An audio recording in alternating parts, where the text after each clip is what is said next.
किसी छोटे से गांव में अर्जुन नाम का एक लड़का रहता था। वह बचपन से ही बहुत मेहनती था, लेकिन हालात उसके अनुकूल कभी नहीं रहे। उसके पिता एक किसान थे जो बाढ़ और सूखे की मार से बुरी तरह टूट चुके थे। घर की माली हालत खराब थी, लेकिन अर्जुन ने कभी पढ़ाई नहीं छोड़ी।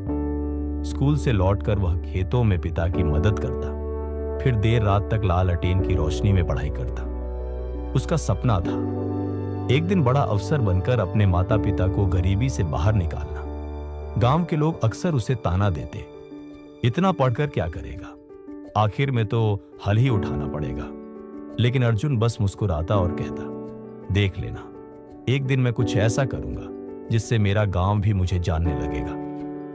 12वीं के बाद उसने यूपीएससी की तैयारी शुरू की। उसके पास कोचिंग के पैसे नहीं थे, तो वह सरकारी लाइब्रेरी में घंटों किताबें पढ़ता, पुराने पेपर्स हल करता, यूट्यूब से वीडियो देखकर खुद को तैयार करता।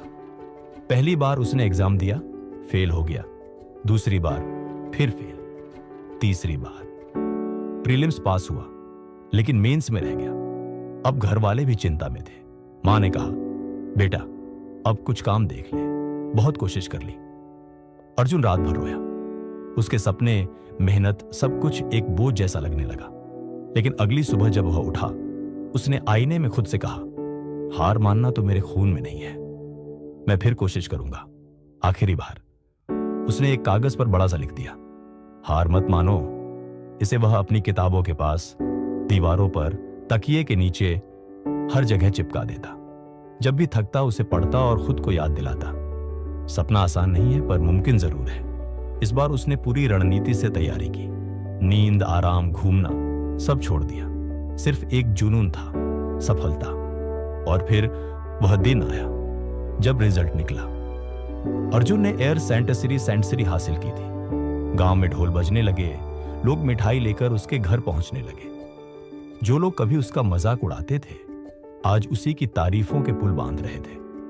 उसके पापा की आंखों में आंसू थे, पर इस बार दुख के नहीं, गर्व के। मां ने पहली बार उसका नाम टीवी पर देखा और भगवान का शुक्रिया अदा किया। जब एक पत्रकार ने उससे पूछा, आप इतने संघर्ष के बाद भी कैसे हार नहीं माने? अर्जुन ने मुस्कुराकर जवाब दिया, क्योंकि मुझे भरोसा था कि मेरा सफर भले ही मुश्किलों भरा हो, लेकिन अगर मैं हार नहीं मानूंगा तो यह सफर ही मेरी किस्मत बदल देगा।